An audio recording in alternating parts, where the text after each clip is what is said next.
Ça faisait plusieurs années qu'on se posait la question qu'est-ce qu'on allait faire parce que les décors commençaient à être vraiment désuets. Fait qu'on cherchait l'idée pour pouvoir remplacer puis qu'on puisse aller ailleurs un peu parce qu'on en voyait de plus en plus des décorations dans la ville, dans les restaurants, la ville de Québec, etc. Puis on voulait continuer à se démarquer.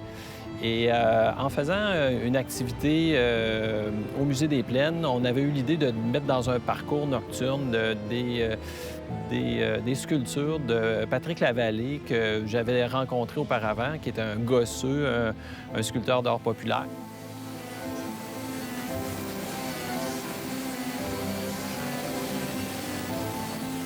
C'était un match parfait parce que Patrick Lavallée s'intéresse beaucoup aux légendes du Québec. Alors pour lui, ça l'allumait, il y avait quelque chose qui était vraiment intéressant pour lui. Fait qu'il a embarqué dans le projet, il trouvait ça stimulant. Donc, 16 stations, 16 sculptures pour illustrer les 16 mystères, légendes des plaines d'Abraham.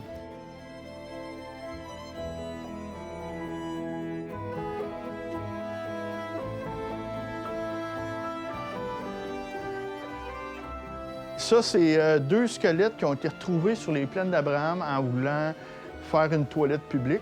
C'était pas un cimetière. Il y avait une femme, mi-vingtaine, et un adolescent, mettons, juste avant 20 ans, mettons. Lui, il avait une bosse très dominante sur une joue, ce que j'ai reproduit.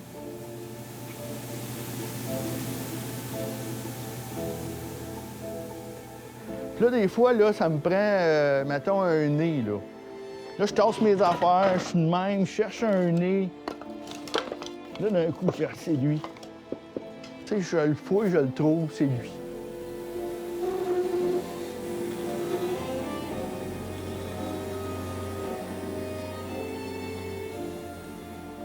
C'est plus grand que nature, cette histoire-là, là.